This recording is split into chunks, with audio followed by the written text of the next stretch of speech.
magandang gabi po sa ating lahat. Ay tayo po natin tumayo, tayo mananalangin sa Panginoon.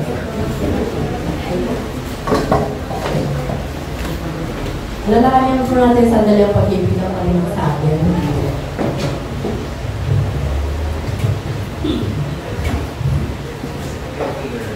Aming Panginoon, kami po ang mga na sumasamba sa iyo sa umagang ito. Sama-sama po kami, Panginoon, na yung mga anak na ikaw namin ang papupurihan, itataas ang umagang ito, Panginoon. Ano man po, Panginoon, po mga bagay na hindi kalugod-lugos patawad po, palawanin po, isa sa amin, upang kami magharap sa iyo naman ng malinis. Salamat po. Lord, salamat sa umagang ito, Lord, na dinala mo kami, may mga privilege kami, Panginoon, na sumamba sa iyo. At gayon din, salamat, Lord, sa nakaraang taon, sa mabiyaya mo, pagmamahal, Panginoon, na hindi po, Panginoon, lumilipas, kundi lalo pa po, lalong umaapaw.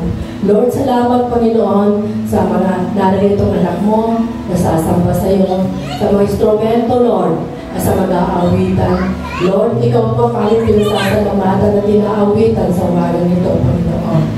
Lord, gabayan mo bawat isa sa amin. Ngayon din po, inaalayahan ka po namin, Banal na Espiritu, na ikaw po mo ang pumagitna sa bawat isinangalan nito, Panginoon.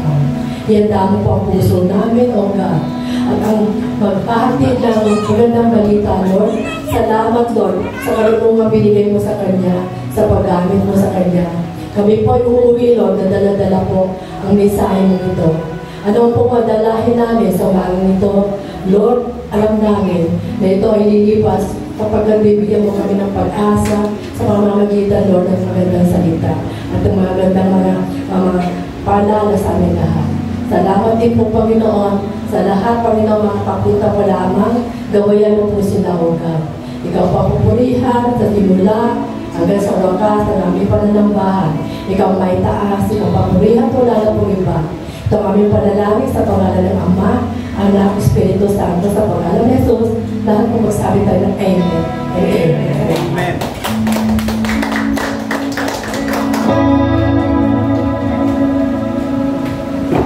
Ganda yung prayer. Kasi ng mga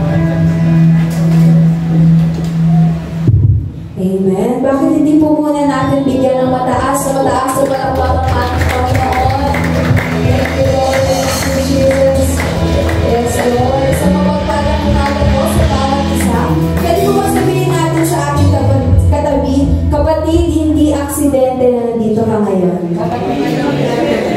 Amen. Naniniwala po ba tayo doon? Hindi aksidente na nandito ang bawat isa sa atin para umawit at magpuri sa ating Panginoon. Amen? Dumating man po kayo dito na may bigati na may dalahin. Kapatid, ito po yung araw para ibigay natin sa ating Panginoon. At wala tayo ibang gagawin kundi ang magpuri, umawit, magpasalamat at magalak sa kanyang Panginoon. Amen. So, ganyan po mag-umawit at sumamba sa ating Panginoon. Thank you, Jesus. Yes, Lord.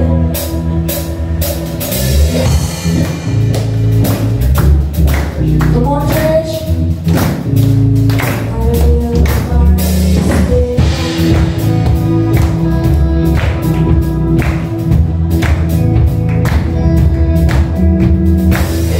I'm trying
We worship His powerful name, powerful God. In Jesus' name, yes, Lord.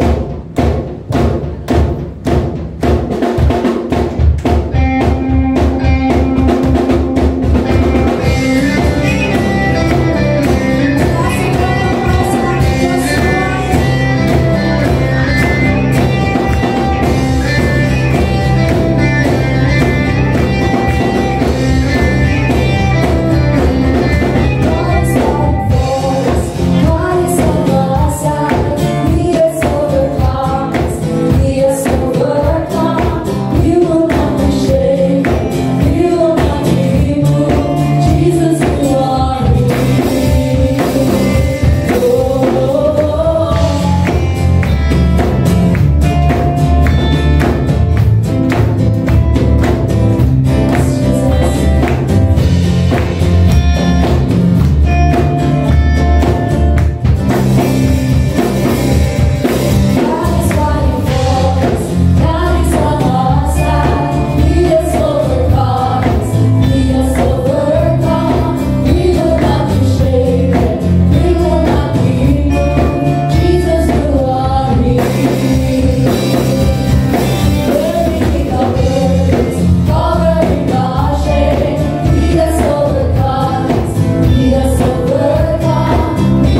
Jesus. Let us continue to worship our God, our awesome God, our sovereign God. Thank you, Jesus. Thank you, Lord.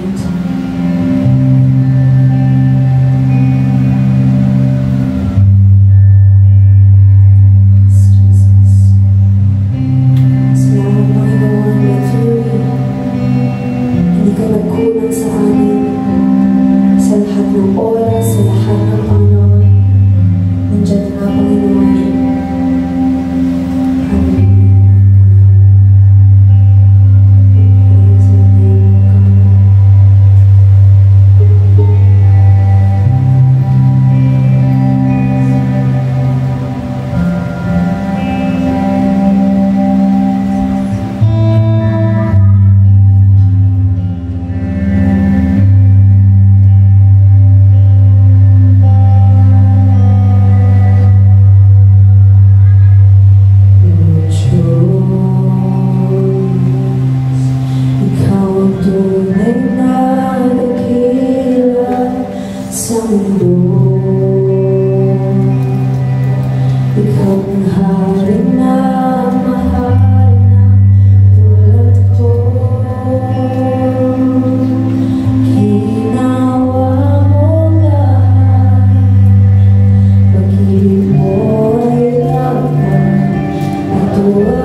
ng Panginoon.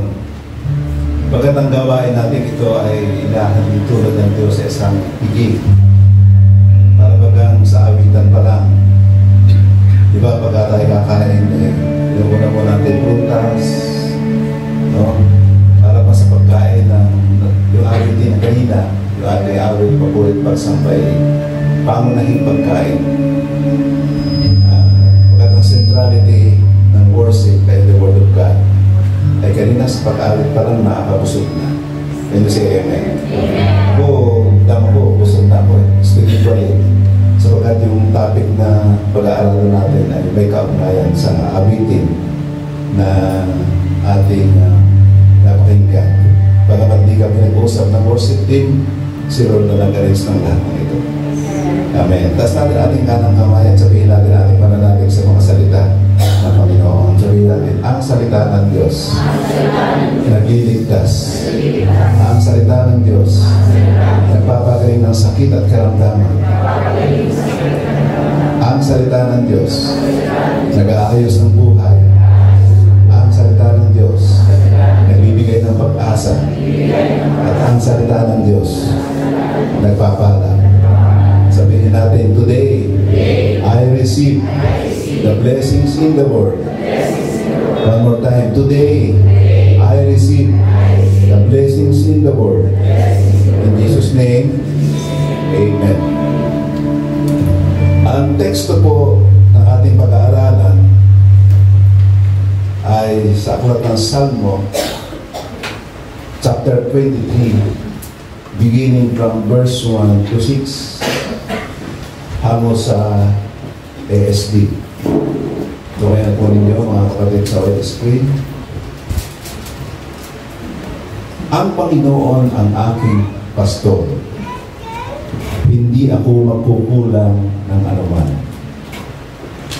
Tulad ng tupa, pinagpapahinga niya ako sa masaganang damuhan. Patungo sa tahimik na batisan, ako'y kanyang inaakay. Panibagong kalakasay, ako'y kanyang binibigyan. Pinapatnubayan niya ako sa tamang daan upang siya'y maparangalan.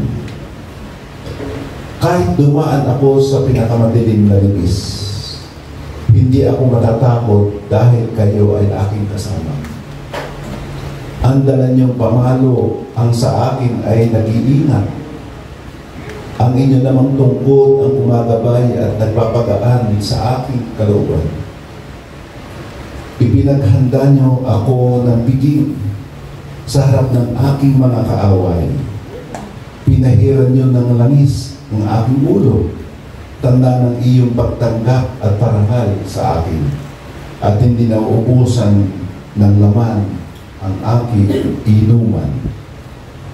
Tiyak na ang pag-ibig at kabutihan niyo ay mapapasa akin habang ako'y nabubuhay, at titira ako sa bahay niyo, Panginoon, magpakailanman. Mga minamahal kong kapatid, ito po ang salita ng Diyos. Tayo pimadalangin sandali. Panginoon, salamat sa iyong banal na presensya na aming nadarama sa bulwanan ito. Samahan niyo po kami sa aking pag-aaral. Holy Spirit, kayo po ang magkaloob ng karunungan sa akin na higit sa aking kapaghanda sa paksa na aming pag-uusapan sa umagang ito, ay kayo po ang magbigay pa ng sustansya, at sa gayon ay mapapala kami sa aming mga kapatid na narito. Nawa ay magkaroon tayo ng bukas na puso na handang tumanggap, to welcome the word, Lord, at ito po ay may sa pamuhay namin at mag-isang liga namin pagkat ikaw ang pag-asa. To you be the glory. In Jesus' name. Amen. God bless you. So, batiin natin ating katabi, sabihin natin ay Happy New Year. So, mas hindi nga ngayon ang Simit Pasko. Pagkat tumitindi ang lamig. At yan naniniwala ako hanggang Pebrero o maaaring first na second week of March ay maranasan pa natin.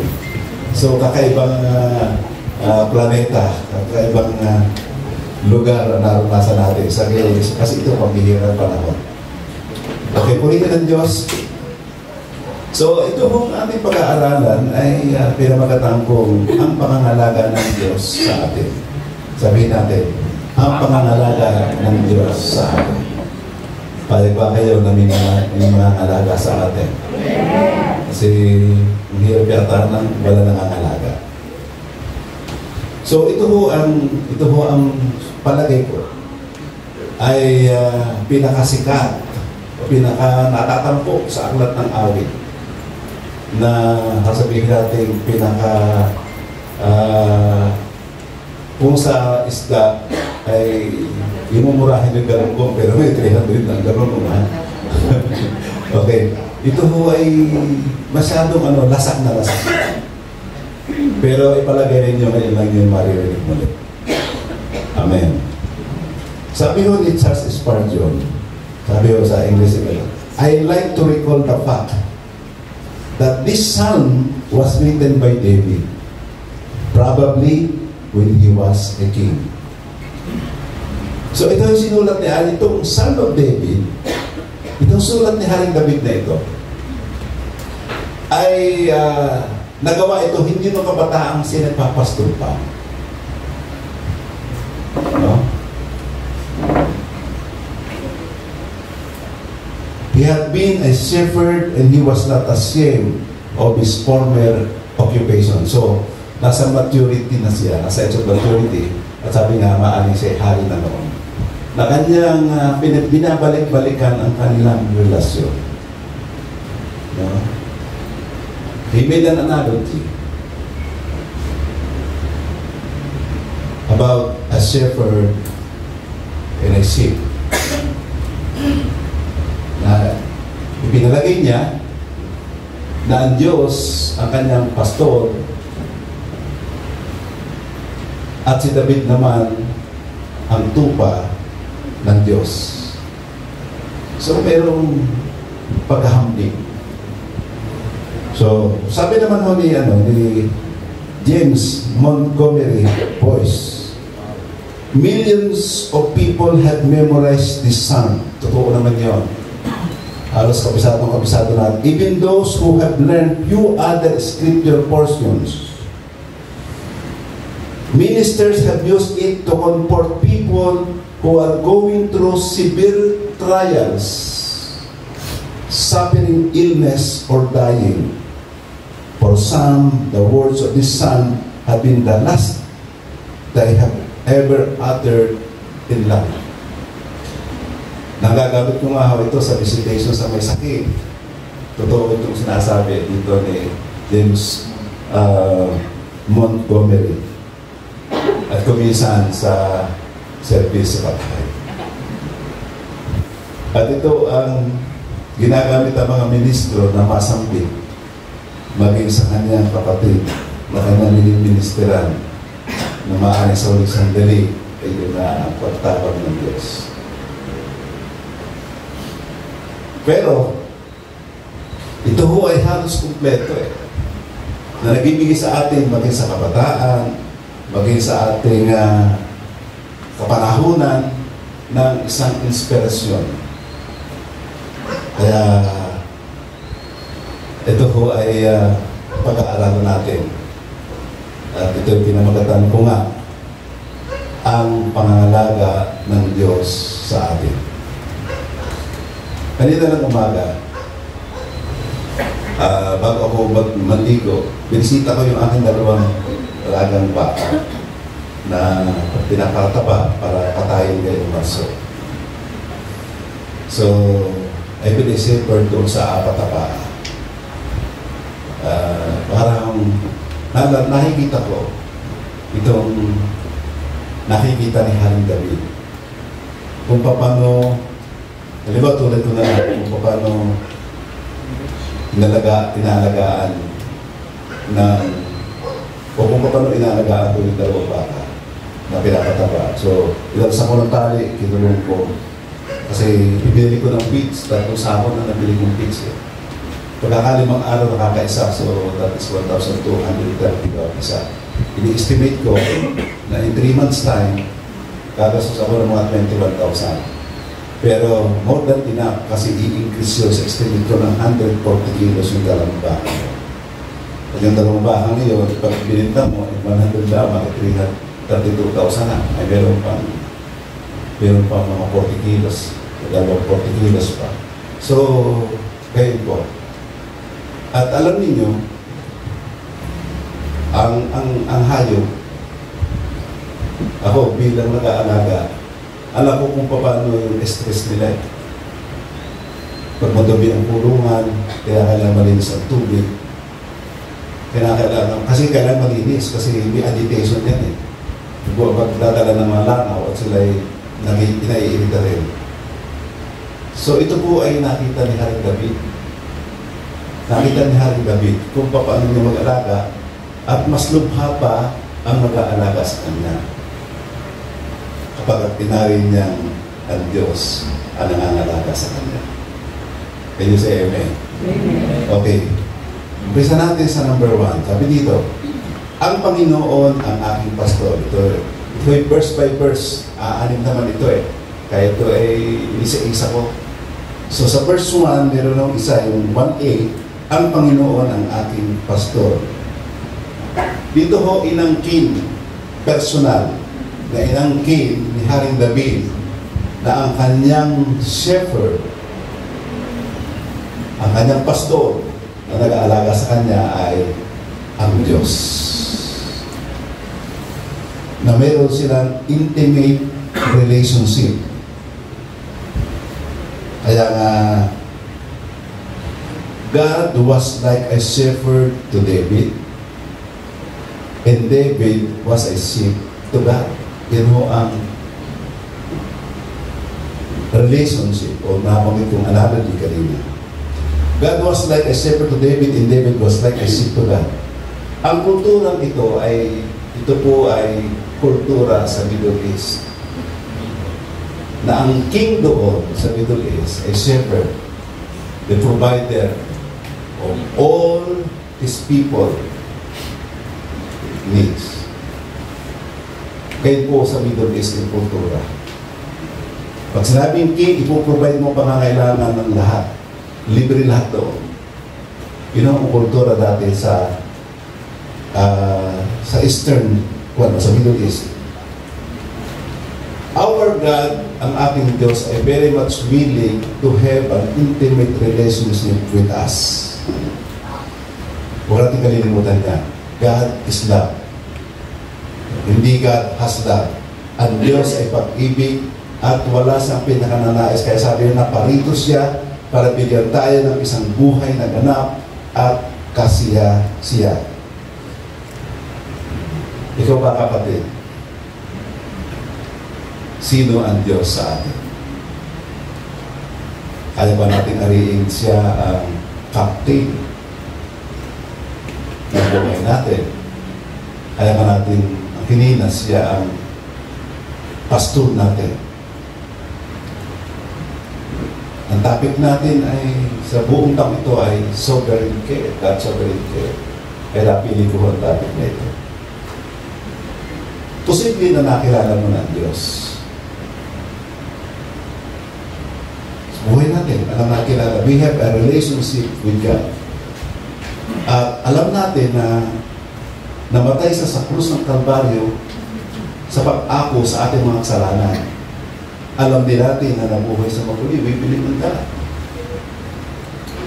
At kung kaya nga, dahil sa ating pananalig o pananampalataya, ay tinanggap natin ang kaloob ng pagiging matuwid. At nagkaroon tayo ng bagong relasyon sa Kanya. Humingi tayo ng tawad sa Panginoon, pinatawad ating mga kasalanan, tinanggap natin ang kaloob ng Banal na Espiritu bilang tanda na tayo mga anak ng Diyos at ang assurance na meron tayong buhay na walang hanggan. That is our relations with God. Gayon pa man, posible At ito ay maaari sabihin palagian. Na bagamat tayo ay nakatitiyak ng kaligtasan, pero tayo ay, alam natin ang Diyos ay banal, at tayo ay, because we are very prone to evil and wickedness, nadadapa tayo, nakakasala tayo. And for that, there's a distance of relationship. Nawawala yung intimacy, nagkakaroon ng distance relationship tayo sa Diyos. Relationally. But eternally, wala na babago sa atin. Tayo ay nakatalaga sa langit. And what happened is, nagkakaroon ng distansya ang ating relasyon, yung relation natin, nagkakaroon ng distansya.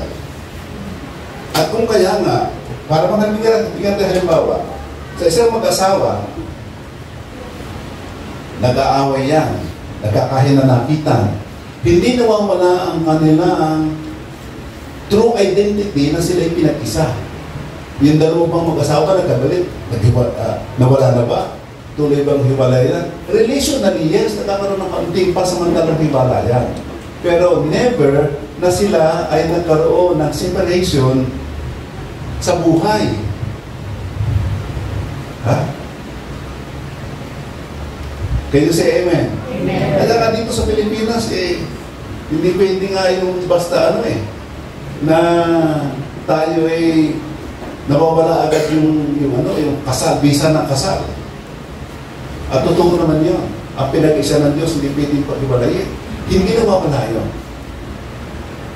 At yan ang buhay natin. No? Hindi nawawala ang ating kaligtasan. Hindi nawawala ang ating eternal security with God. Kasi tayo ay hindi binabawi ng Diyos nung isulat ang ating pangalan sa aklat ng buhay. Kaya nga lamang, nagkakaroon, sabi ko nga, ng distansya ang relasyon natin. And what happened kung natin distansya ang ating relasyon? Well, the Word of God says na ang dahilan kung bakit hindi naririnig, hindi maabot ang ating mga kailangan ay yung ating distansyang relasyon. So, tayo ay tinuturuan ng Diyos. Pagkat ang pagnanais niya ay walang hanggan na tayo na sumapalapit sa atin, kung kaya tayo nagkakaroon, tinuturuan tayo ng paglapit sa Diyos. Kaya parating may lifestyle of repentance tayo. And that is being taught by God. In the Lord's Prayer, how often do we have to come to God in repentance kung tayo nagkakamali? It should be regular. On a regular basis, in a Lord Prayer. Diba? Lalapit tayo, patawarin ako. Ako Panginoon. Katulad ng pagkapatawad namin sa nagkakasala sa amin. Why? Because nasisira ang ating relasyon. But not your eternal union with God. Anak tayo ng Diyos. We have the Holy Spirit at sometimes nakikinig lamang ang Holy Spirit na nasa atin. Kaya nagiging inactive. Can you say amen? Amen. Palapakan nga natin ang Panginoon. Si David kasi, David took advantage of having close relationship with the Lord. At ito rin ang nararapat sa atin. Na parati tayo na knowing God would be the hallmark of all believers. Kaya sabi ng Panginoon ganito sa Jeremiah 9:24, maganda ito, kung gusto ng sino man na magmalaki, dapat lang niyan ipagmalaki na kilala niya ako at naunawaan niyan ako ang Panginoong mapagmahal na gumagawa ng tama at matuwid dito sa mundo, dahil yon ang kinalulugdan ko. Ako ang Panginoon ang nagsabi nito. Ang gusto yun ng Panginoon, parating kabahagi sa tagumpay at pagsubok sa buhay, kasama siya. Kaya tayo nagiging Israel, thank you Lord. Parating ang glory ay kay Lord. Can you say amen? Amen. Sa Sapagkat yun ang dapat natin ipagmalaki. Kaya obvious sa ating Kristiyano na maaamoy na ikay Kristiyano. Diba? Parating ang binabanggit mo ay glory to God. No? You are giving honor, highest adoration, respect sa ating Panginoon sa lahat ng pagkakataon. Yun ang makikita sa atin. Ngayon, sabi ni Spurgeon ay ganito, before a man can truly say, the Lord is my shepherd, he must first feel himself to be a sheep by nature. For he cannot know that God is his shepherd unless he feels in himself that he has the nature of a sheep. He must relate to a sheep in its foolishness, its dependency, and in the warped nature of his will. Pag sinabing warped, bingkong o baluktot, o hindi perfect na kaugalian natin. Kasi ang sheep ay yan ay pilyo yan eh. Kung maaari, pupuslit yan, pero hindi naman kaya bumalik. No? Hindi perfectong hayop, katulad din tayo ng tupa. Hindi tayo perfecto. At kinakailangan natin ang mag-aalaga sa atin. Tayo naliligaw paminsan-minsan. And we need a Savior. Ngayon din ang tupa.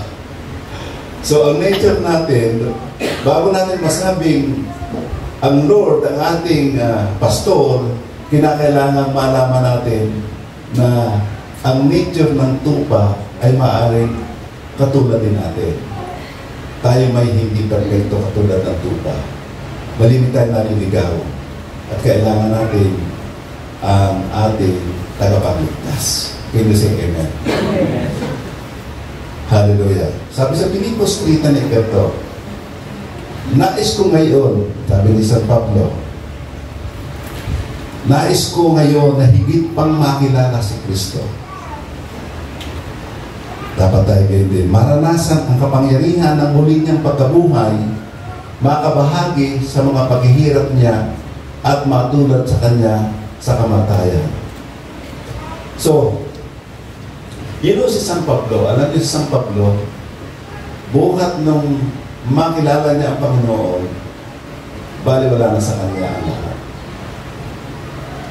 Baliwala na sa kanya lahat.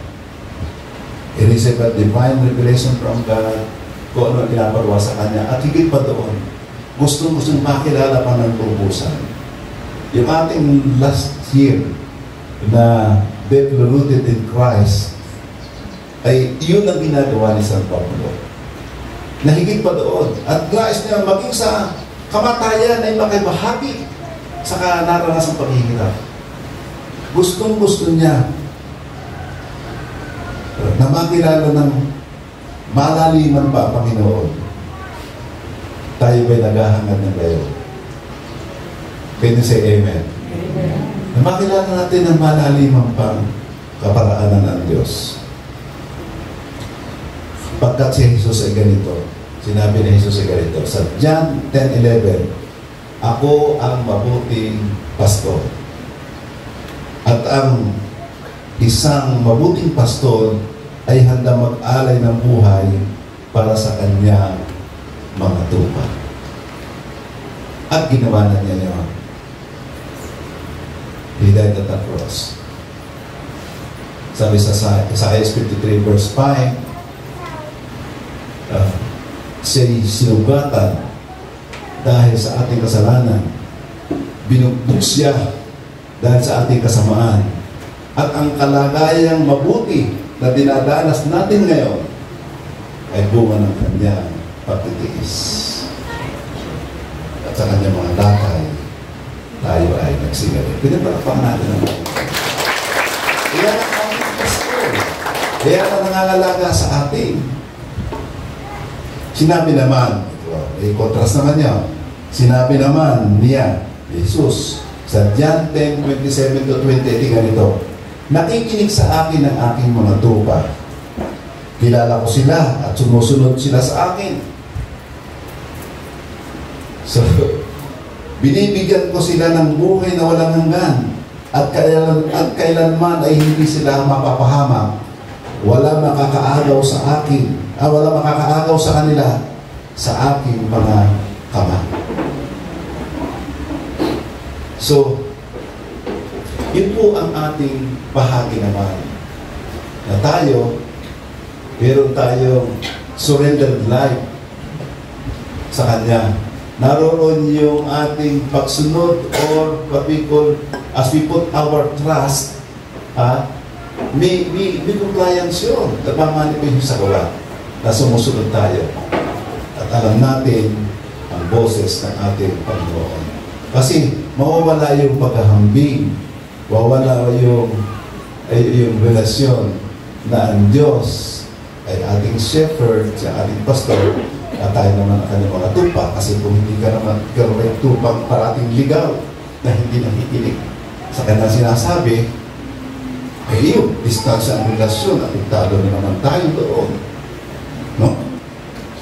Okay, purihin ng Diyos. Dito naman sa verse 1b, hindi ako magkukulang ng anuman. So kanina, ang Panginoon na aking pastor, hindi ako magkukulang ng anuman. So sa biho yun, hindi ako magkukulang ng anuman. Ibig sabihin sa English mo sabi, I shall not want. Ang ibig sabihin nun, I shall not want means all my needs are supplied by the Lord, my shepherd. Lahat ng pangangailangan ko isinusupply ni Lord. Another meaning of I shall not want means I decide to not desire more than what the Lord my shepherd gives. Kontento ako kung anong binibigay ng Diyos. Kasi kung hindi ka kontento kahit marami na, mahirap ka pa rin. Si Jesus Christ ay kasapatan sa buhay natin. Wala nang iba. I shall not want. Hallelujah. Meron akong naalala na habang ginagawa ko ito, no? Be reminded of a lyric of a song. Sa charismatic ito. Lord, you are more precious than silver. You know that song? Lord, you are more precious than silver. Lord, you are more costly than gold. Lord, you are more beautiful than diamond. There's nothing I desire compares with you. Hindi natin maipagpapalit sa anumang bagay na lumilipas o kinanglang mundo ito. Pansamantalang yaman o enjoyment ng mundo ito, hindi natin maaaring ipagpalit. We cannot trade the glory of God,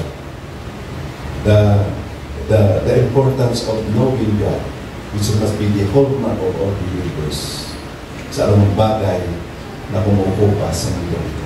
Can you say amen? Amen. Hallelujah. Sinabi mo yan. So, ang ating Diyos ay very much willing to meet our needs, even in personal needs. Kahit sa personal natin pangailangan, very much willing na ibigay ng Diyos sa atin. Philippians 4:19, at dahil kayo'y na kay Kristo Jesus, ibibigay sa inyo ng aking Diyos, sabi ni San Pablo, ang lahat ng pangangailangan nyo mula sa kasaganaan ng kayamanan niya. Alam ng Diyos ang ating pangangailangan. Hindi tayo bibigyan ng hindi natin na maaaring mapapahama sa atin. Hallelujah. Can you say amen? Amen. Number 2. Sabi diyan, tulad ng tupa, sa verse 2, pinagpapahinga niya ako sa sariwang damuhan. Patungo sa tahimik na batisan, ako'y kanyang inaakay. ito may kinalaman sa kapayapaan. Jesus gives peace that the world cannot give. Sa mundo, may kapayapaan, circumstantial kumisan ang peace dito eh. No? Diba, nasa bahay ka, you are surrounded by your friends or your family. Secure ka. Yes, that is true. Napakaganda noon. Pero iba ang kapayapaan ni Lord na binibigay sa atin. Hallelujah. Alam niyo ang ginagawa ng pastor, ginagawa ni David sa kanyang mga alagang tupa. Pinagpapahinga niya. Ang pahinga dito, ibig sabihin yung rest. At alam niya yung sakit. Para makapagpahinga ang tupa, merong mga katangian, gaya na nabanggit ko kanina, maging sa baka. No? Ang tupa, agitated ang buhay niya, mamamatay yan kung sa langaw na, hindi niya kaya alisin ng lahat. Yung dumadapong mga insekto sa ilong niya. Pag hindi mo inalis yan, mamamatay yan. Gayon, kadili ang buhay ng tupa. Kung may agitation talaga, hindi magiging kampante yun. Kahit dalhin mo doon sa tamuhang napakaganda. Pangalawa, kung ikimikinakatakutan ng tupa, minatatanaw ng mga lobo. So, ang gagawin ni David, itataboy yung mga predator. Isa pa, kung yan ay what we call this, yung tawag dito, yung kanyang hihigaan ay mayroong irritation or frictions among tupa, ay mayroong hindi kaayos na tupa. Hindi rin siya matatahimik, inaayos yan. Para magpusa, pag nag-aaway yan, namamagitan kami. Nagisilusan ang mga pusa, alam ba niyo yun? Ha? Mga silala na lang, bilang pastor ng kanyang pusa. Isipin nyo, nakakita na ba kayo may sisali ang pusa? Nagpasisali ang pusa, kisimi. Kasi meron pa anak na naiwanan doon, mamamatay ang pusa. Pinasisali yan.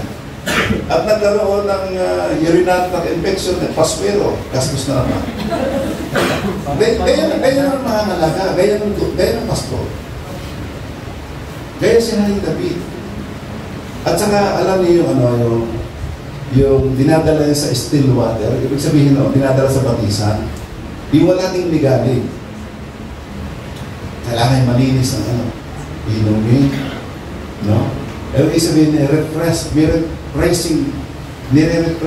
yung sitwasyon. Para man tayo, pagka tayo ay papunta-pagod, maaaring kainitan, kailangan natin refreshment. Ngayon, alam ni Haring David ang tayo.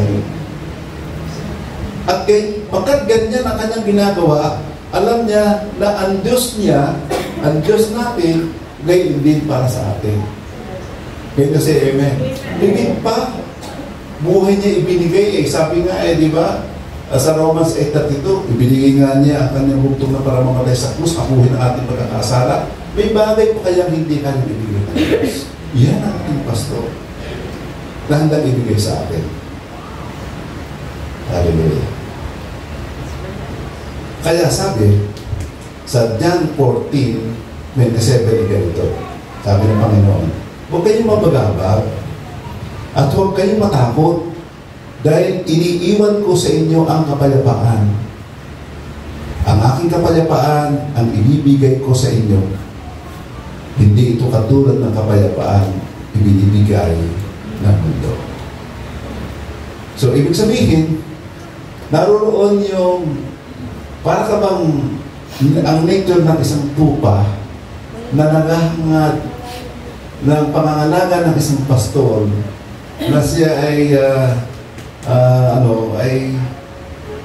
gayon din ang ating buhay na ihahambing ni Haring David ang kanyang buhay nung siya nagpapastor at ngayon tinanggap niya sa kanyang buhay na ang pastor naman niya ay ang Panginoon at sila naman ang tupa. So, hindi dapat tayo gayon din. No? Tupa. Kasi, huwag tayo mabalaba. Alam ba niyo, ang people attitude was a sin. Pag parati nangangamba. Pero nung kami nag-field trip, nung nasa kataas-taasan ako ng Ferris wheel, naalala ko pa kami doon ba, aeroplano, super taas. Pag ako meron ba, palitan. So sabi ko, diretso ko yun, kasi naalala ko, ibang makatakot kasama ko ng Panginoon. Kasi people attitude, yung pagiging matakotin mo, ay isa pa lang makasalanan. Ayun yun, yung takot, yung what's the definition of sin? Sin is missing the mark. Mawawala ka kaya paano? Sin is also a distant relationship with God. You are not putting your trust in God. So, narinig nyo kayo. So, kampante na kahit umuuga pa naman doon sa taas. Nawala naman ang takot ko na at nakalimupang ikot. Kakampante na. Okay, again. As believer, your sin can no longer separate you from God eternally. Binanggit ko yan. Okay, ulitin natin. Bilang mananampalataya, ang pagkakasala mo ay hindi maghihiwalay sa iyo sa Diyos. Spiritually, eternally. But it can separate you from God relationally. Dahil sa mayroong distansya, ang gagawin mo, come to Jesus in repentance, seek forgiveness, and start again by putting your trust on Jesus Christ alone. Tutok kasi ang pastor mo. Can you say amen? Amen. How often we come to Jesus in repentance? The Scripture mandated us to do it regularly as taught by God in the Lord's Prayer. Nakapit ko na kanina yan. Hindi pwedeng hindi. Because your sin put you in distance relationship with God. And we need closeness resumes by confessing it and bring it to the cross. Kahit pwede. Nanood ako ng misa sa YouTube. Pero kailangan mapinter. Kasi may mga napanood ko yung apostasy in the church. Mayroong pagtuturo na pagkatapos tinanggap mo si Jesus Christ, tapos na, wala na repentance. Kulto po yun. Tinuturo ng Diyos sa atin. How do we come to the Lord in repentance? Regularly. And the Lord Jesus Christ tinuro sa atin sa dasal na Ama namin. No? Nahingi ng tawad, katulad ng pagpapatawad natin sa kakasala sa atin. Number 3, panibagong kalakasan ako'y kanyang binibigyan. Pinapatnubayan niya ako sa tamang daan upang siya aking maparangalan. So ito ginagawa ng pastor. Ngayon, yung verse 2, after closeness was resumed, this verse 3 will manifest. Ulitin ko. So kanina ho, tulad sa verse 2, tulad na tupa, pinapagpapahinga tayo, binibigyan tayo ng rest. At siyempre, kung tayo may rest, nare-restore yung ating panibagong kalakasan. Why? Paano ba nare-restore? Napabalik muli. Balik sa dati. Nakahingi ka na ng tawad eh. Napatawad ka na ng Panginoon. It's right for it just to forgive us. So, He restores our soul. Dahil sa sovereign care na pinamamalas niya na lumapit tayo sa Kanya, pinatawad tayo, nanumbalik at intimate relationship natin. Ganyan si David. Pag nagkakamali at lumalapit siya, nanunumbalik ang kanyang sigla. Ganyan siya, amen. Amen. Ano kung, sabagat we have the Holy Spirit, no? Pag nagkakamali kayo, hindi ba mayroong para bang matamlay ka? habang hindi ka nakakalapit. Halimbawa, sa relationship na ng bawat isa, nagkamali ako sa aking anak, kung hindi ako makalapit sa aking anak, at sabi ko, mayroong problema, may conviction. Kasi kasama mo ang Holy Spirit eh. So, prompting ng Holy Spirit to come to the Lord in repentance. At siyempre, din sa iyong kapatid. Kung malayo, do it in prayer. That's the Lord. Hallelujah. Kasi tayo kuminsan, dahil pagpapalit natin ang tao sa ating pananalig, and that is also sin to confess. His lovely promise in Psalm 32:8-9, sabi ng Panginoon, sinasabi ng Panginoon sa akin, ituturo ko sa iyo ang daan. So, again, it's David, revealed by God, and it's been written para sa ating lahat din. No? Kasi David is not just a king, he's also a prophet. Sinabi ng Panginoon sa akin, sabi ni Haring David sa Psalm 32:8-9, ituturo ko sa iyo ang daan na dapat mong lakaran. Minari natin, pastor din natin si Jesus Christ, siya ay natuturo sa atin ng ating tamang daraanan. Papayuhan kita habang ako'y nagbabantay sa iyo. Nagbabantay si Lord sa atin. Huwag kang tumulat sa kabayo na walang pangunawa na kailangan pang rindahan upang papasunod. Hindi tayo kabayo. Say amen. Madali tayo daan sa pato. Kaya tayo makuha sa tingin. Ang kabayo, anong ba niyo? Ako yung marunong sumakay sa kabayo kasi umiigib ako, taga-bukid ako. Yung kabayo namin, may kabayo kaming rekinta, yung balang na, may tinitig nyo, may bakal yun, pang karero namin ang kuya maning, yung kapatid ko. Nialaman sa karera. So yun, mayroong bukado. Alam yan, bukado tawag doon eh. Yung, kung tawagin, ang layman standard prayer, no? Bakal yung nilalagay dito, parang alwang pigilan. Kasi pag hindi mo nirindahan yan, isisigalot ka niyan. Ano ba yung sigalot? Ha? Walang direksyon yan. Pero kung meron noon, kaya napipigilan mo. Hindi tayo meron. Kung tayo tutulad doon. Amen. Ang ating pastor ay mabuting pastor. Siya ay mabait. At handang ibigay ang kanyang buhay para sa kanyang tupa tulad natin. So, pakanasahin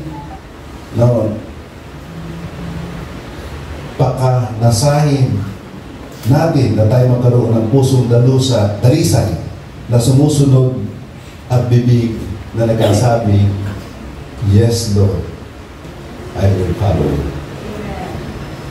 Yun ang pakanasahin natin. Number 4. So, ito ang sabi ng pastor, kahit dumaan man, o sabi ni Haring David, no? Kahit dumaan man ako sa pinakamadilim na libis. So dito, para tupa si Haring David, ha? Kahit dumaan man ako sa pinakamadilim na libis, hindi ako matatakot dahil kayo ay aking kasama. Ang dala niyong tungkod at pamalo ang nag-iingat at umaalim sa akin. Sa bakit nandito? During the time of danger, stay close to the Lord. Huwag tayo mararating. Lalo tayong lumapit sa Diyos. No? And talk to God in prayer. Hallelujah. Okay. Pag sinabi yung dumaan man ako sa English maganda ito eh. Even I walk in the shadow of death. Anino. Wala naman ang death doon. Anino pala. In the valley. Bali, ang itsura ng Bali para biyak na kayo nila, doon nadadaan, dalawang bundok ito, dalawang bundok sa Itagalire, naroroon, pwede kang dumaan doon sa Bali. Maraming mga delikado, maraming ahas dito. No? Maraming kaaway dito na babantay sa iyo, nasisilaw sa iyo. Pero natitiwala kang kasama mo ang Diyos. No? Hindi ka maano. Kaya sabi niya sa Psalm 91, 9 to 11 ay ganito. Dahil ginawa mong kanlungan ang Panginoon, take note of this, dahil ginawa mong kanlungan ang Panginoon, ang kataas-taasang Diyos na aking tagapagtanggol, sabi ni Haring David, dahil ang ginawa mo, katulad ng pag-angkin ni Haring David, inaangkin mo rin sa buhay mo na ang Diyos niya ay sa mong inangkin ding Diyos na kanyang tagapagtanggol ay sa muling inaring tagapagtanggol, walang kasamaan, kalamidad o anumang salot ang darating sa iyong tahanan dahil uutusan ng Diyos ang kanyang mga anghel upang bantayan ka at ingatan saan ka man pumunta. Palakpakan natin ang Panginoon. Hallelujah. Purihin ang Diyos. Gayan ho ang ating Panginoon. Irayan mo. Masunod ka sa buhay ko. Sa buhay ko. Hallelujah. Verse 5, natagal tayo. Ipinaghanda niya ako ng piging habang nakatingin ang aking kaaway. You prepare a banquet for me in the presence of my enemies. Pinahiran niyo ng langis ang aking ulo, tanda ng inyong pagtanggap at tanggap sa akin, at ang aking inumin ay umaapaw.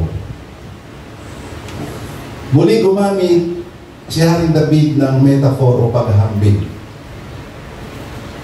But this time, ang Panginoon ang host at ang guest naman ay si David. So, ibig sabihin, dito sa verse 5, kakaiba dito kakaiba dito yung ginawa ng Diyos. Ito ay sapagkat tinanggap mo siya sa iyong buhay, na siya ang iyong sandigan, na siya ang iyong tagapangalaga, siya ang iyong pastor sa iyong buhay, natutuwa ang Diyos. At ibang natuwa ang Diyos. Pagkat ikaw ay masunuri sa Kanya, ito ang reward na binibigay. Una sa lahat, ipinaghanda niya ng piging habang nakatingin ang aking kaaway. Ibig sabihin, hindi niya pinapansin sapagkat tayo, hindi tayo napansin, hindi tayo napatol. Di ba, albaturo ng ating Panginoon? Pray for them and bless them, not to persecute them.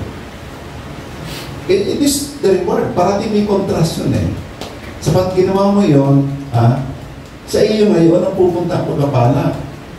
Tatakatingin lamang. Ba't nga ba ito sa Canister may building na pang-eskwelahan ay mayroong building din yung ginagawa. Hindi naman natin pinagpakuran yan building na yan.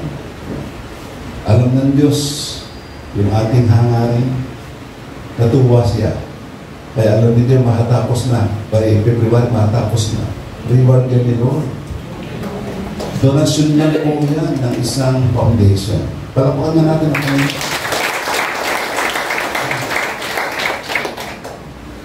So, what? Yung sa araw nga kayo, may nagreklamo Nagaling kami sa DepEd. Sa about field trip. Na may nagkamali, may isolated case na nagkamali isang communication, just slip of the tongue na buro. So, punta kami doon. Sabi mo sa akin, wala ko yan. Sagutin na namin niya. Sabi din naman niya. Mas naniniwala sa atin. Sabi ko, this is our advisory. Ito po ang tunay. Siyempre, consulta sa ating abogado. Ito sabihin ko natin. Ito ang tunay. No? Hindi ko official yun. So, natuloon. Ang pagtanggap nila, para bang wala. Para bang, kung lang sabihin, wala ko yun. Sagutin na lang din kasi may communication. So, talagang ganyan ang may persecution niya. Yung isang manggang namumunga, ang ginagawa? Ito, kasama sa buhay. Kasama yun sa buhay. No? Pero, kahit pa anong mangyari, ang purpose ni Lord sa buhay mo sapagkat sumusunod ka sa Kanya, pinari mo siyang iyong Panginoon at pastor ng buhay mo, para tayong mga magulang, di ba? Hindi po humihingi. Ano sabi ng aklat ng Isaiah? Ang isang matungit na tao, pag humingi sa Diyos, ang kanyang panalangin tumatagpo sa alapaap, hindi pa tapos ang kanyang panalangin, ibinibigay na. Palapakan na natin ang Panginoon. Kasi kaya ako nakatawa, marami mong bagay akong tinuto ng Diyos na higit pa. Totoo yung Ephesians 3:20. Our God is very much willing to give you more than what you ask or dream by the power that is in you, working in us with the Holy Spirit. Sinusunod natin ang dikta ng Holy Spirit, yung prompting niya. At ang prompting niya is to give glory to God, na si Lord ay lumaki sa buhay mo at ikay lumiliit na lumiliit. Huwag ganun bigyan masyadong importante at si Lord ang magbibigyan na importante sa iyo. Siya ang mag-recognize. Okay. Pinahiran niya ng langis ang aking ulo, tanda ng iyong pagtanggap at pangal sa akin. Oil represent the Holy Spirit. Diba, nung tayo sa ating pananampalataya, Ephesians so, I think 2. Sa ating pananalig kay Kristo, tayo ay nangaligtas at inari tayo mga anak. Pinagkaloob niya ang banal na Espiritu bilang tanda na tayo kanyang mga anak. Nirecognize tayo. At pag tayo ginawang anak, siyempre ang anak ay mayroong inheritance. May parangal. But someday, hindi mo alam, bilayo niya ang Diyos sa iyo, ipinapagawa sa iyo, taron natin kung ipinapagawa sa atin, tayo ang kanyang delegat sa mundong ito, tumakita sa atin si Kristo, sabi maraming maligtas, ano ba may gagawin natin? We are all missionaries. Diba? Okay. At ang aking inumin ay maapaw ito, bonus yan, overflow. Overflow. Higit sa iyong hinihiling, ibibigay sa iyo. Hallelujah. Last, number 6. Tiyak na ang pag-ibig at kabutihan niyo ay sasa akin habang ako'y nabubuhay at titira ako sa bahay ng Panginoon magpakailanman.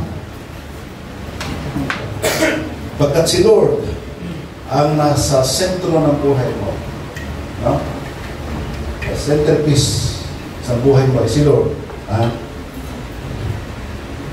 God's promise of goodness is just not today. And after this life is over. Yung pangako ang Diyos. Hindi lamang ang pangako niya, hindi lang sa buhay dito, sa kagandahan dito sa buhay natin sa kasalukuyan, but He also promised sa buhay na darating that we will dwell in the house of the Lord forever. Pagdating ng ating Panginoon, everything will become new. At kasama ka doon, kasama tayo doon, na makikita natin ang harapan ng Panginoon. Wala nang pagluha, wala nang sakit at karamdaman, wala nang kakulangan, maiisip ka. There will be a perfect life living with the Lord Jesus Christ. At yan ang pangako niya. Can you say amen? Amen. Hallelujah. So that God's goodness and mercy will hand us tayo hahanapin parati sa buhay nito at maging sa buhay ng darating. To God be the glory. Amen. Purihin ang Diyos. In conclusion, watch this video clip.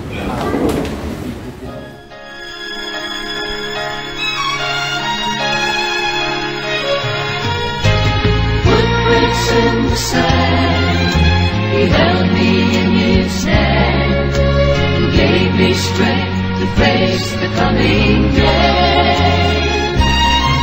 At times I felt alone, I was never on my own.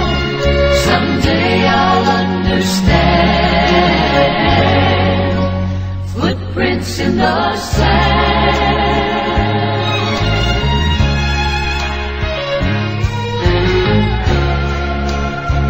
Last night I had a dream.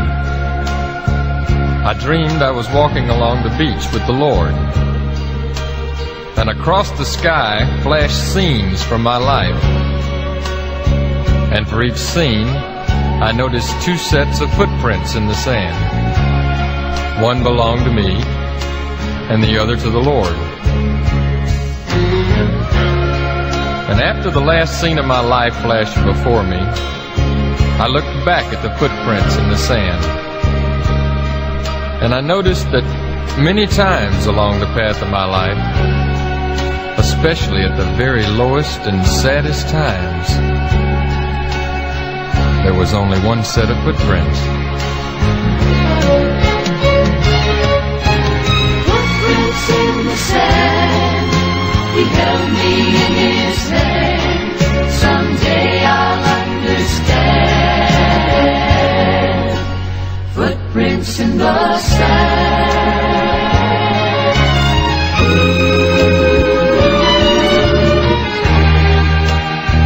Now this really troubled me, so I asked the Lord about it.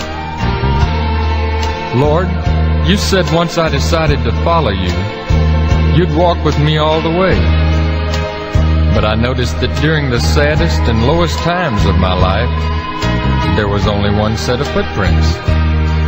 And I don't understand why, when I needed you the most, you would leave me.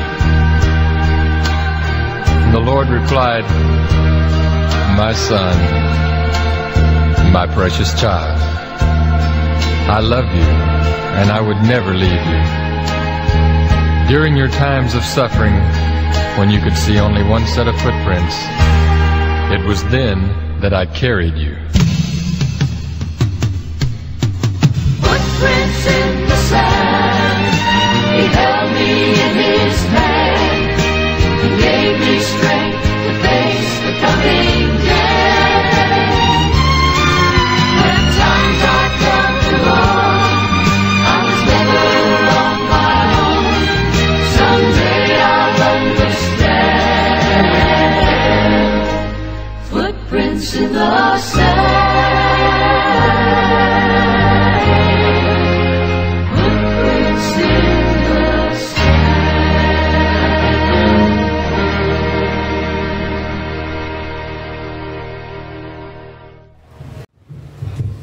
Amen. We are never alone. God is always with us. Before we proceed to the celebration of the Lord's table, can we have a time of prayer? Let's find a partner and let us go to God in prayer. I want you to touch that person next to you. Kung tayo po ay may mga ligaling sa ating kalooban sa umagang ito, kung tayo po ay may mga kabigatan, kung tayo po ay may mga bagay, mga sitwasyon na nagdadala po sa atin ng discomfort, ng agitation, let us come to God and allow Him to minister to us, because He is our shepherd and we are the sheep of His pasture.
sa inyo lang po kami lumalapit.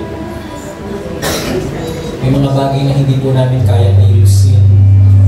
May mga bagay sa buhay namin na parang binibigkas namin, Panginoon, kaya pa ba? Maayos pa ba?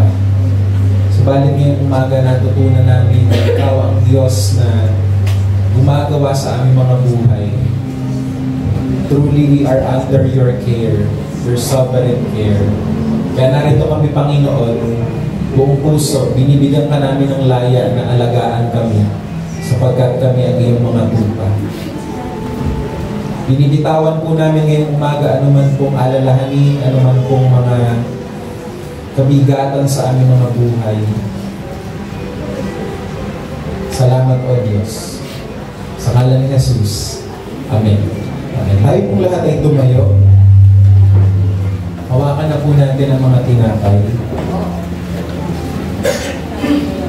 Babasahin ko po ang ilang mga talata na iniwan ng Panginoong Jesus at binigkas ni Apostol Pablo sa kanyang simulat sa unang Korinto.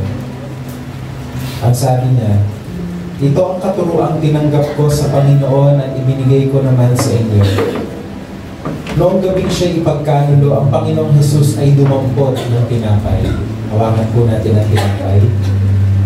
Nagpasalamat at pinagpira-piraso iyon at sinabi, ito ang aking katawan na inihahandog para sa inyo. Gawin ninyo ito bilang pag-alaala sa akin. Tanggapin po natin ang tinapay.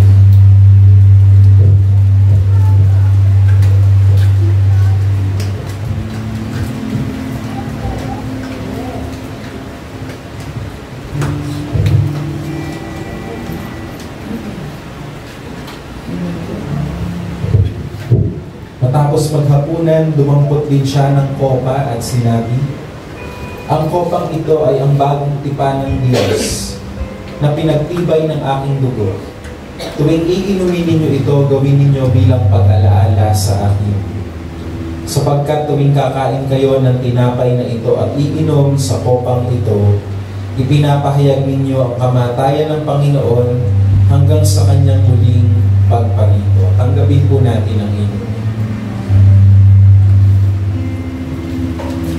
Pasalamatan po natin ang Panginoon sa kanyang pag-aalaga at pagliligtas sa ating mga buhay.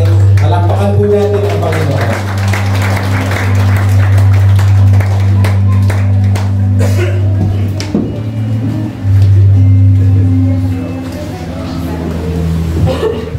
Isa hong maganda at pinagpala at malamig na umaga sa ating lahat. Ilang pag mga gantong panahon, parang masarap na lang pumanatili sa ating bahay at matulog. Pero salamat sa Diyos at nandito tayo lahat at pinili na magpasakop sa dakilang soberanya ng Diyos sa ating buhay. At tunay nga po ang sovereignty ay makikita sa scriptures natin. At as we trust God, may we experience the deeper sense of peace, joy, and contentment in our life. At nawa sa ating pagtulog mamaya ay mas maging mahimbing pa, knowing that God is our shepherd and we shall not want. Amen. Right? Kusin na po tayo sa ating covenant. Ilagay po natin ang ating kanang kamay sa ating dibdib at sabay-sabay na magbigti ng kami ay nagpasya. Sa bilang ng 3, 1, 2, 3. Kami ay nagpasya. Kami ay nagpasyang magmahalan bilang magkakapatid. Ang isa ay para sa lahat, ang lahat ay para sa isa. Ang lakas ng isa ay lakas ng lahat. Ang kahinaan ng isa ay kahinaan ng lahat. Kami ay nagpasyang magtulungan sa hirap at ginhawa. Kami, ang bawat isa ay hugutan namin ng lakas. Kami ay nagpasyang sama-samang lumago bilang mga anak ng Diyos sa pangalan ni Jesus. Amen. Kumain na po tayo mo. At this point, may we call on ang ating mga kapatid na first time na umaten ko sa ating blessing, si Erica M. Villanueva, Pilita, Nicole Shannon. Nandito po ba kayo? Alright, tayo po tayo. Bilang isang pamilya, itako po natin ang ating kamay sa ating mga kapatid at let's speak blessings to them. Panginoon Diyos, dakila, may likha, nagpapasalamat po kami sa buhay nila Erica, Pilita, Nicole, Sian. Salamat Panginoon na pinili nila na dumalok sa tugon namin, sa tugon mo sa iyo. Salamat Panginoon sa buhay nila at nawa Panginoon ay patnubayan niyo po sila sa lahat ng kanilang pakay, sa lahat ng kanilang nais gawin sa kanilang buhay. Patuloy niyo po silang palaguin at patatagin ang pananampalataya nila sa iyo. Sa pangalan ni Jesus, Amen. Proceed na po tayo sa ating announcements. Alright. Mag-uumpisa po ang bagong serie ng pagtuturo na may pinamagatang Basic Theology. Every Tuesday po ito from 5:30 to 7:30 p.m. Next, the Blessing Student Ministry is inviting our kids whose ages are 3 to 11 to 12 years old to attend Sunday School. Every Sunday po ito from 9 to 11. And of course, announcement from our youth. We have our weekly youth fellowship every Saturday from 5 to 7 p.m. by the school. And Sunday worship services, just like what we have now for morning, we have 9 to 11 p.m. and evening from 7 to 8:30 p.m. And everyone is highly encouraged to host a home prayer meeting for your family. Makikita po ang guide sa ating Facebook group. And announcement from our music ministry. They are in need of keyboardist, bassist, lead, guitarist, and drummer. If you feel that you have a calling to serve God, ilang pa po tayo ng form sa ating registration table. And of course, from announcement from Filipino Anabaptist Network, you're all invited to film showing this January 21, 2025 at Blessings in the Word Community from 5:30 to 8:30 p.m. And of course, our Radical Renewal Sunday, mangyayari po ito January 26, 2025. Dalawa po yan, isa sa umaga from 9 to 11 a.m. At second is evening service po from 7 to 9 p.m. Alright, salamat. We call on for our exhortation to give Sister Baby.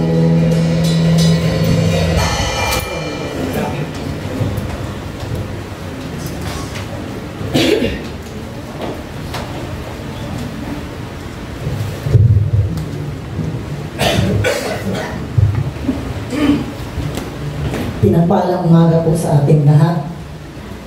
At dahil po ang team po natin ngayong taon ay His Sovereign Care, tama-tama po yung verse na napili ko ngayon, ganun din po yung pagpipris ni Pastor. Doon din na nauukol yung pangangalaga ng Diyos sa atin. Ang verse na napili ko po ay Filipos 4:19. At dahil kayo ay na kay Kristo, Jesus, ibibigay sa inyo ng aking Diyos ang lahat ng pangangailangan nyo mula sa kasaganahan ng kayamanan niya. Kung atin pong maiintindihan yung preaching kanina, lahat po ng kung ano tayo ngayon, kung ano meron tayo ngayon, sa Lord po lahat ng galing yun. Kaya wala po tayong maaaring ipagmalaki o ipagdamot. Kaya po pinakilala sa atin ng Diyos ng pagbibigay. Tinuturuan niya tayong magbigay.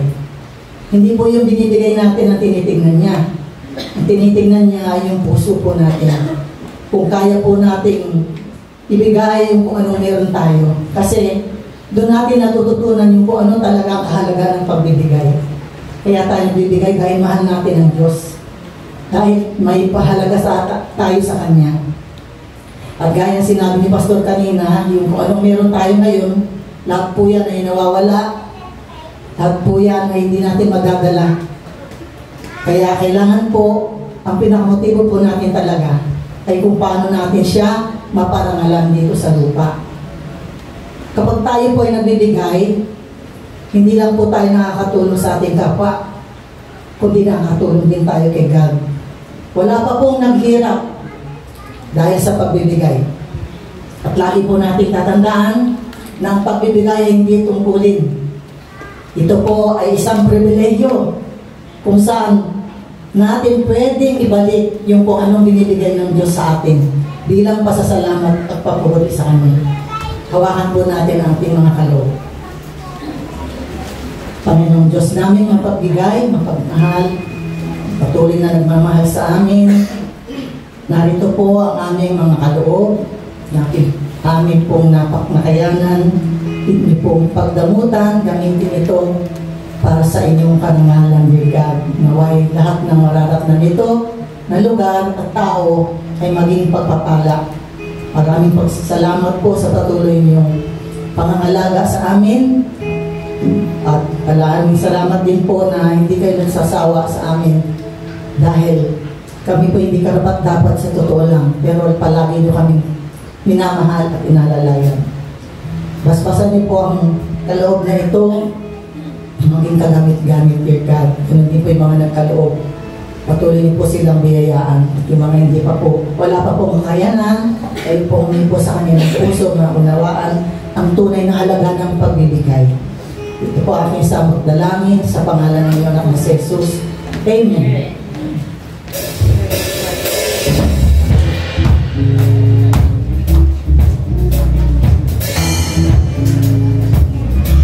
Magsigayin po ang lahat.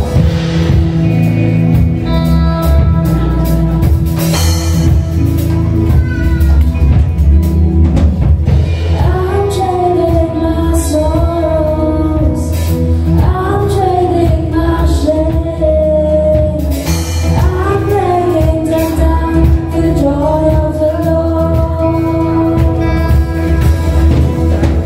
And I'm trading my sickness, I'm trading my pain, I'm laying them down for the joy of the Lord.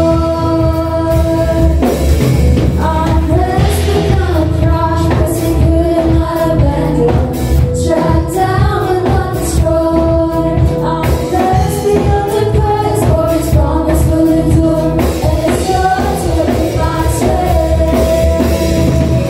Though the sorrow will last for the night, His joy comes with the morning. I'm trading my sorrows, I'm trading my shame, I'm laying them down for the joy of the Lord.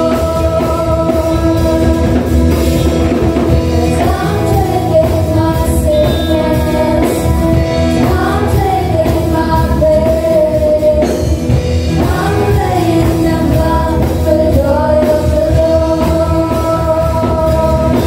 We say yes, Lord, yes, Lord, yes, yes, Lord, yes, Lord, yes, Lord, yes, yes, Lord, yes, Lord, yes, Lord, yes, yes, Lord, amen. Yes, yes, Lord, amen. Yes, yes, Lord,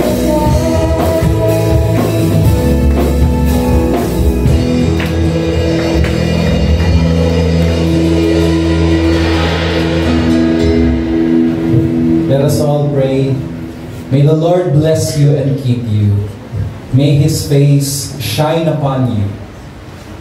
May His peace that transcends all understanding be with you each day of your life. May His ministering angels follow you wherever you go. You are blessed coming in and you are blessed coming out. You are blessed in the field and you are blessed in the city.